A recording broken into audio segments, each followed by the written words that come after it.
A violência contra a mulher é todo ato lesivo que resulte em um dano, seja ele físico, psicológico, sexual ou patrimonial e que tenha por motivação principal o gênero, ou seja, é praticado contra mulheres pelo fato de serem mulheres. Ao falar em violência contra a mulher, muitas pessoas logo pensam em agressões físicas, mas esse não é o único tipo de violência. A violência contra a mulher pode acontecer de diversas formas e muitas vezes ela começa através de agressões psicológicas, como insinuações, piadinhas machistas e chantagens emocionais. Um relacionamento abusivo é um relacionamento em que acontece alguma violência, como violência verbal, emocional, psicológica, física e financeira. Se você se relaciona com alguém, pode ser ficando, namorando, não importa o formato da relação, e você sente que há medo, insegurança e um sentimento de culpa constante, saiba que algo não está bem e você precisa ficar atenta.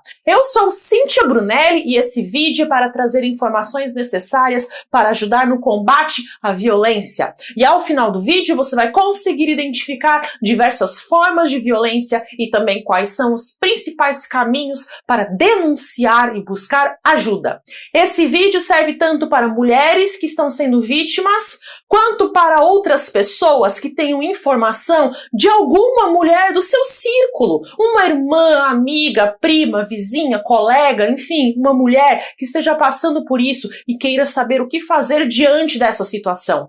Para quem nunca foi vítima de violência, é muitas vezes difícil entender por que muitas mulheres continuam nesses relacionamentos. Existem diversos fatores que levam uma mulher a prosseguir ao lado do agressor, e ao longo do vídeo eu vou trazer alguns deles.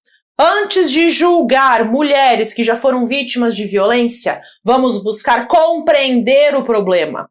Em vez de julgar, vamos ajudá-las. Muitas vezes as vítimas de violência passam pelo sofrimento sozinhas, tanto por medo do agressor, quanto por medo do julgamento de outras pessoas. E não precisa ser assim. Eu vou mostrar alguns caminhos para enfrentar esse problema.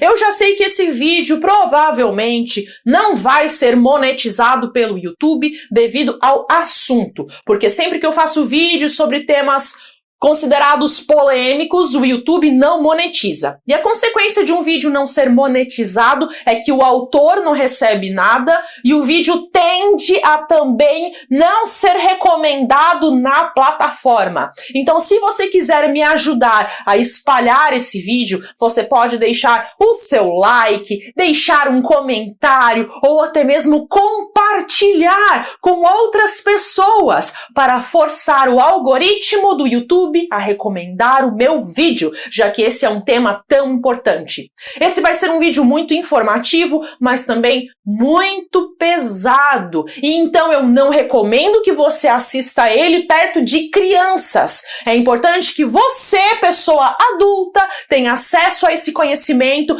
para também proteger as crianças. Mas não assista esse vídeo perto de crianças, porque os assuntos tratados são importantíssimos, mas também são muito pesados e inapropriados para certas idades. Antes de mais nada, vamos iniciar falando sobre a causa do problema da violência de gênero. De uma forma geral, essa questão se origina do machismo. Essa é uma palavra que ficou muito popularizada e hoje em dia muita gente utiliza esse termo sem saber ao certo o que significa.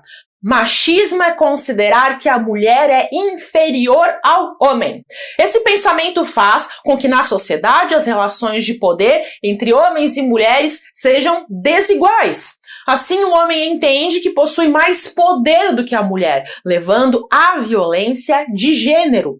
A violência baseada em gênero acontece quando mulheres são vítimas de violência simplesmente por serem mulheres. Muita gente não sabe a diferença entre sexo e gênero. Gênero são papéis e expectativas que a nossa sociedade tem sobre o que são comportamentos esperados do homem e da mulher. Enquanto o sexo tem como base características biológicas, o gênero é construído pela cultura. Assim, estereótipos de gênero São julgamentos sobre o que é esperado de meninos e o que é esperado de meninas, como dizer que meninos jogam bola e meninas brincam de casinha. A violência de gênero pode se manifestar de muitas formas. Quando pensamos em violência, logo imaginamos situações drásticas como agressão física, ameaça, insultos, estupros e até mesmo feminicídios.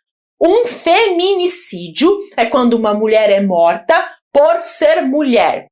Mas o que muita gente não sabe é que a violência é geralmente gradativa. Ela não começa logo nesse patamar mais drástico. Não! Ela frequentemente começa de formas mais sutis e veladas, como através de piadinhas machistas, inferiorizando a mulher. E controle sobre o que as mulheres podem ou não fazer, disfarçados como preocupação. E aí isso vai evoluindo, pouco a pouco, para falas que humilham a mulher, culpabilizam a mulher, quando o homem passa dos limites e depois diz que perdeu a cabeça porque a mulher fez isso ou aquilo, colocando a culpa na mulher. E até mesmo certas chantagens emocionais, que é quando o homem faz uma manipulação psicológica para conseguir alguma coisa.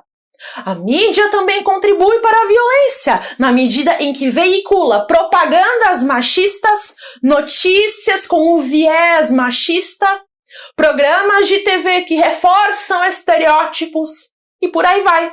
No Brasil, a cada 1 hora, 500 mulheres são agredidas.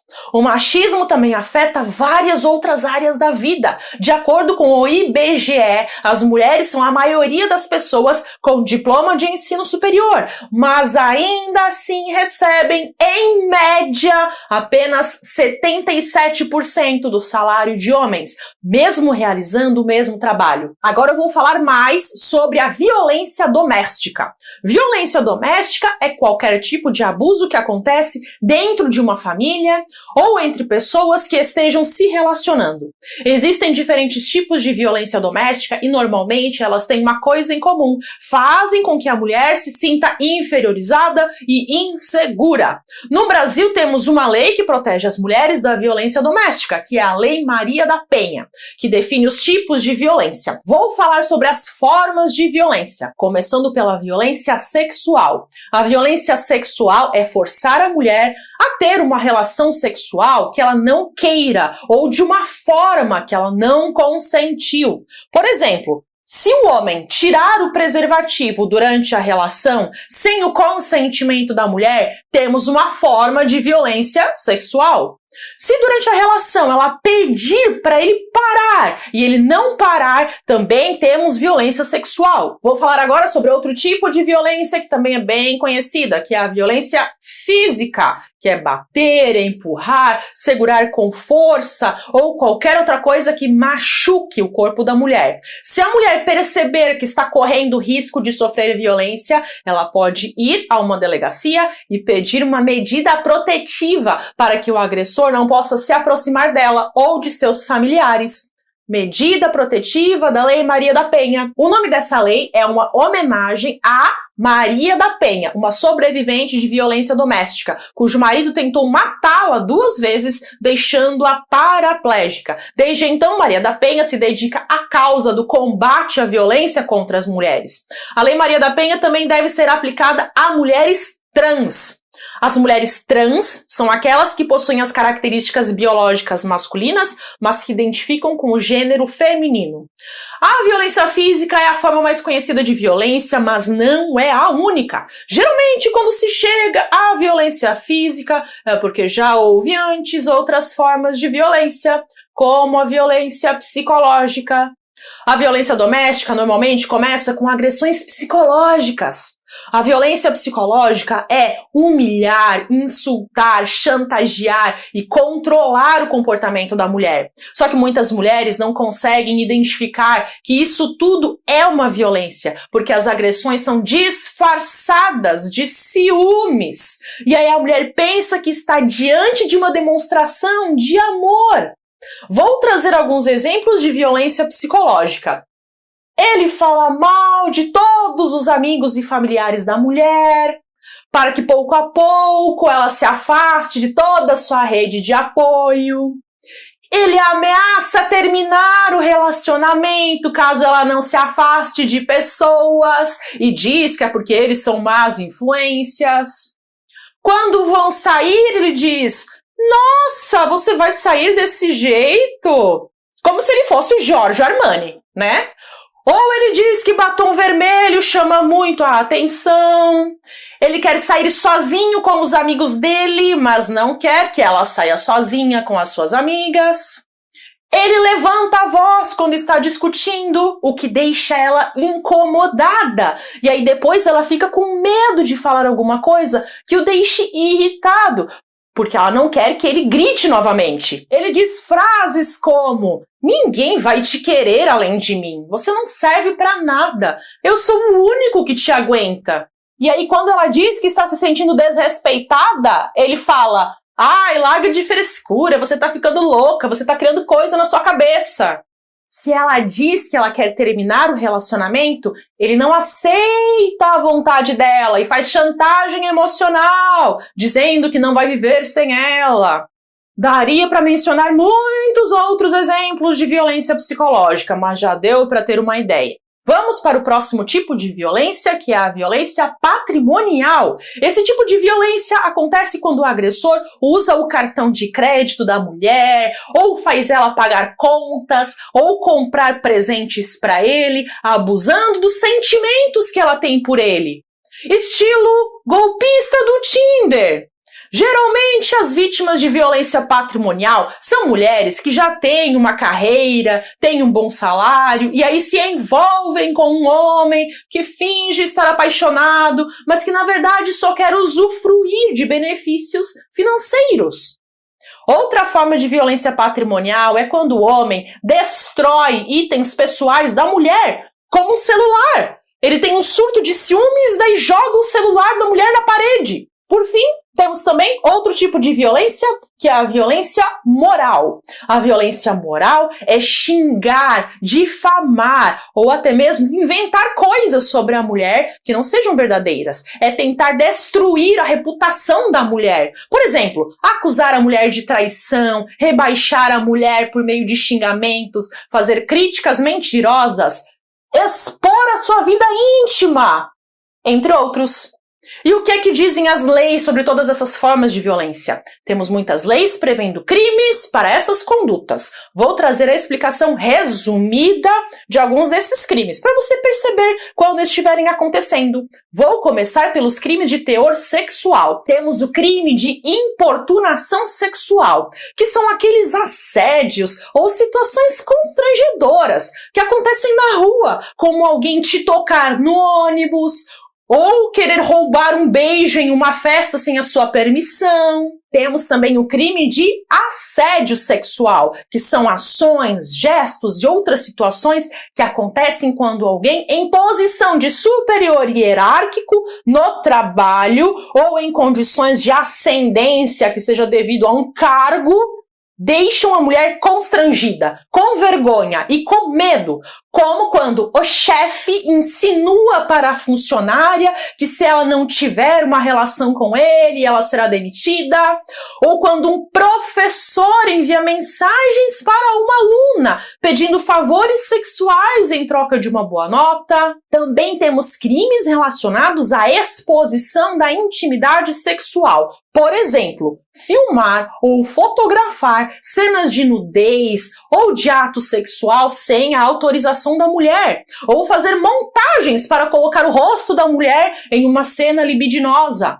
E se a mulher autorizar fazer foto ou vídeo, ou mesmo enviar esses materiais ao homem, ele não pode sair vazando esses materiais por aí. Compartilhar um nude, seja foto ou vídeo, também é crime. Chantagear a mulher, dizendo que vai vazar fotos ou vídeos, caso ela não reate um namoro, também é crime.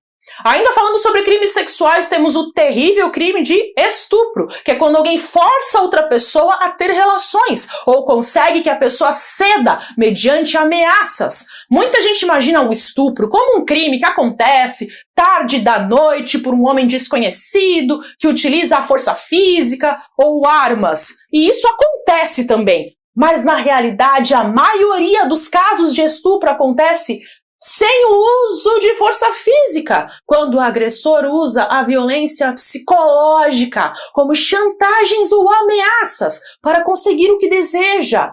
E infelizmente muitos agressores são parentes, amigos da família, ou até mesmo familiares que moram dentro da casa da vítima.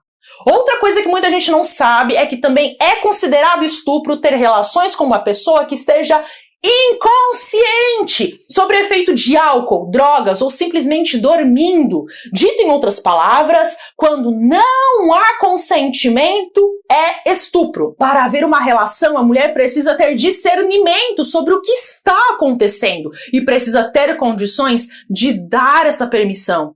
E estupro não acontece apenas quando há penetração. Forçar alguém a praticar atos sexuais, mesmo sem penetração, como passar a mão em órgãos genitais da vítima, também é estupro. Outro recado importante: não é porque você namora alguém que você precisa transar sempre que a outra pessoa quiser. O desejo deve ser mútuo. Estar em um namoro ou em um casamento não quer dizer que uma pessoa não possa dizer não quando não estiver afim. E quando você está conhecendo alguém, é seu direito decidir o momento de irem para a cama, sem sofrer pressão. Em nossa sociedade brasileira, ainda há bastante machismo e as mulheres são extremamente fiscalizadas por suas condutas sexuais. Se a mulher vai para a cama logo, ela é taxada de galinha, fácil, piranha, vagabunda. E se ela não vai para a cama logo, aí muitos dizem que ela é cu doce e só quer se fazer de difícil. É muito complicado. No Brasil temos também um grave problema que se chama exploração sexual, que é quando um adulto paga em dinheiro, roupa, comida, drogas ou outras coisas para ter relação sexual com crianças e adolescentes. Comete crime tanto quem coage, por exemplo, o agenciador que conecta o explorador com a vítima, quanto quem tem relações sexuais com criança ou adolescente. Esse é um crime extremamente grave e que lamentavelmente gira até mesmo uma indústria de turismo de estrangeiros que vêm ao Brasil atrás das nossas crianças e adolescentes.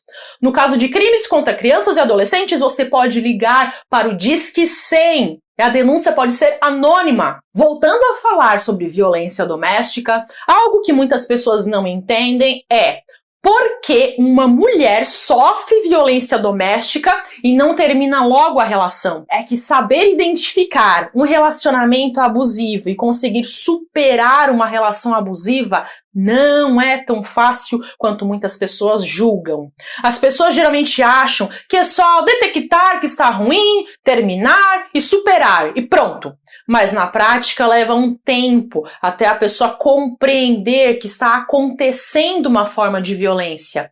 E aí ela passa por uma etapa de negação, porque ela não quer acreditar que aquele amor que parecia tão bom começou a virar algo ruim. E daí ela se sente culpada por pensar que talvez a culpa de tudo seja dela.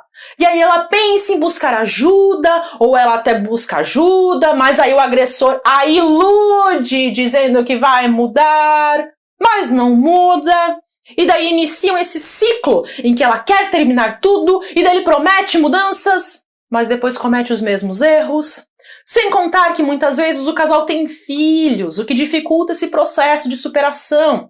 Ou mesmo existe uma dependência econômica, e aí a mulher tem medo de passar por privações após se separar. Aliás, abrindo um parêntese, cuidado com homens que dizem que você não precisa trabalhar. Pense bem antes de abrir mão da sua independência financeira. Depois você pode se ver refém de uma situação que você não consegue sair por medo de passar fome. Pois bem, aí a mulher passa por todo esse ciclo de inseguranças até que ela toma a decisão de sair fora dessa relação. E no começo ela sente medo da solidão e medo de nunca mais dar certo com ninguém. E sente saudade dos bons momentos que ela viveu com o ex. E no fim de tudo, quando ela consegue sair, ela finalmente consegue reconstruir a sua vida, mas aí ficam, obviamente, os danos psicológicos que podem levar até mesmo anos para serem superados. Se você conhece uma mulher que está em uma relação abusiva, eu vou dizer o que você pode fazer. Antes de mais nada, saiba que talvez ela ainda não tenha percebido que se trata de um relacionamento abusivo. Muitas vezes é mais fácil quem está de fora perceber isso, porque quem está dentro da relação tem a percepção nublada devido ao sentimento. Então tenha sensibilidade ao conversar com essa mulher. Chame ela para conversar em um local seguro e longe do agressor. E pergunte com muito carinho e cuidado como ela tem se sentido no relacionamento e se as vontades dela têm sido respeitadas. Diga que você tem notado algumas mudanças de comportamento e tente mostrar que parece que ela não está sendo tão valorizada como deveria. Se ela decidir se abrir e falar sobre o que está acontecendo, o primeiro passo aqui é simplesmente ouvir com atenção. A vítima precisa que alguém a escute com abertura, atenção e compaixão. Ou seja, antes de dar a sua opinião sobre o que ela deve fazer, ouça o que ela tem a dizer. Simplesmente escute, sem julgamentos. Depois, reconheça a coragem dessa pessoa em conseguir se abrir. Contar para alguém sobre uma situação de violência não é fácil e pode gerar sentimentos como ansiedade, medo, tristeza e vergonha. Muitas mulheres agredidas não vão até a delegacia porque pensam que isso é uma vergonha, sendo que quem deveria sentir vergonha é o agressor de ter feito o que fez e não elas. Por isso, reconheça o esforço dessa pessoa em estar se abrindo sobre o que aconteceu, porque ela está sendo corajosa em te contar sobre o que houve e ela está confiando em você. Ao ouvir o que ela fala, tenha empatia.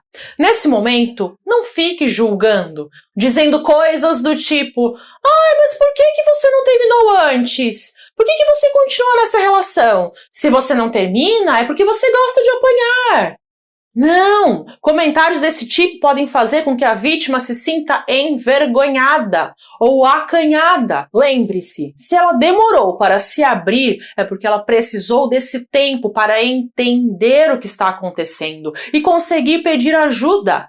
Tenha empatia. O que você pode fazer também é se mostrar disponível para ajudar a vítima na busca por auxílio. Você pode perguntar se ela está segura em casa. E caso a resposta seja negativa, incentive a mulher a buscar uma delegacia de polícia e pedir uma medida protetiva para que o agressor não possa se aproximar dela e da sua família. Você também pode perguntar se ela gostaria da sua ajuda para realizar uma denúncia, acompanhá-la na delegacia ou buscar um hospital ou um centro de assistência social. Fazer essas coisas sozinha pode ser muito difícil e talvez ela precise de apoio. E saiba que não é recomendável que você procure o agressor para tirar satisfações, pois infelizmente ao fazer isso, você pode colocar a mulher vítima de violência em risco ainda maior. É melhor procurar a polícia. E se, por acaso, ao tentar conversar com a mulher, a conversa não for boa, porque ela não quer enxergar a realidade, saiba que isso é bastante comum.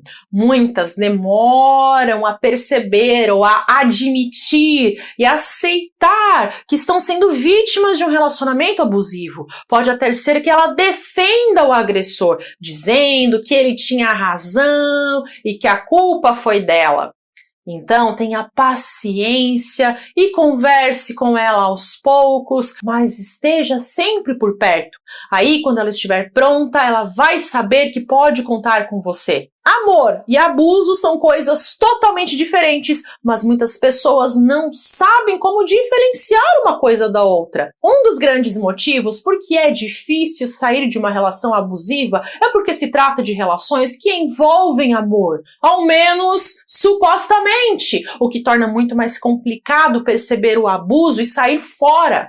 O agressor e a vítima têm ou tiveram uma relação e o amor muitas vezes acaba se confundindo com a violência. O agressor diz que sente ciúme e tenta camuflar a agressão como se fosse uma demonstração de paixão.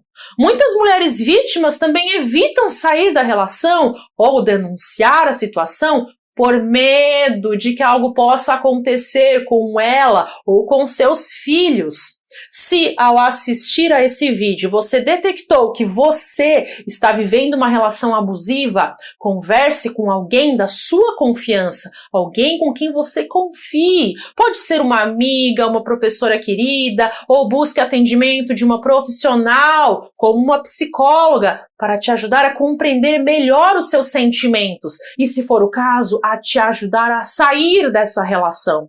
E se você for vítima de violência, você deve procurar uma delegacia para registrar um boletim de ocorrência. Denunciar é muito importante para a sua proteção. Você pode fazer o BO sozinha ou acompanhada de pessoas da sua confiança. Você também pode denunciar sem sair de casa, fazendo um boletim de ocorrência na internet. Também é possível ligar para o telefone 180, que é gratuito e anônimo, para denunciar um caso de violência contra a mulher e pedir orientações sobre onde buscar ajuda. E caso você ou alguém estejam em perigo, ligue imediatamente para o número 190, que é o número da Polícia Militar. Se você que está assistindo a esse vídeo tem mais alguma informação que possa complementar a explicação, como alguma orientação para mulheres que sejam vítimas de violência, deixe um comentário. Vamos ajudar mulheres. Juntas somos mais fortes. Esse foi um vídeo bem difícil de gravar porque se trata de um assunto muito pesado e eu acredito que para você que está assistindo foi um vídeo também pesado de assistir. Então eu deixo aqui os meus parabéns por você ter chegado até aqui. Eu creio que poucos vão abrir esse vídeo e menos ainda vão chegar até o final. Vamos fazer a nossa parte, que é nos conscientizar sobre as formas de violência para não passarmos por isso e também ajudar mulheres que lamentavelmente sejam vítimas de algum tipo de violência ou abuso. Compartilhe esse vídeo entre seus amigos e familiares. Precisamos falar sobre a violência contra a mulher. Eu me sinto honrada por ter a sua companhia até o fim desse vídeo. Como eu sempre digo, ter um país melhor passa por termos cidadãos mais conscientes dos direitos e deveres. Eu não tenho nenhuma dúvida de que o combate à violência de gênero é um ponto importantíssimo para uma nação mais evoluída que respeita as suas mulheres. Te convido a assistir a mais vídeos do canal. Vou deixar aqui uma sugestão de playlist com outros vídeos gratuitos aqui do canal para você clicar e assistir. Até!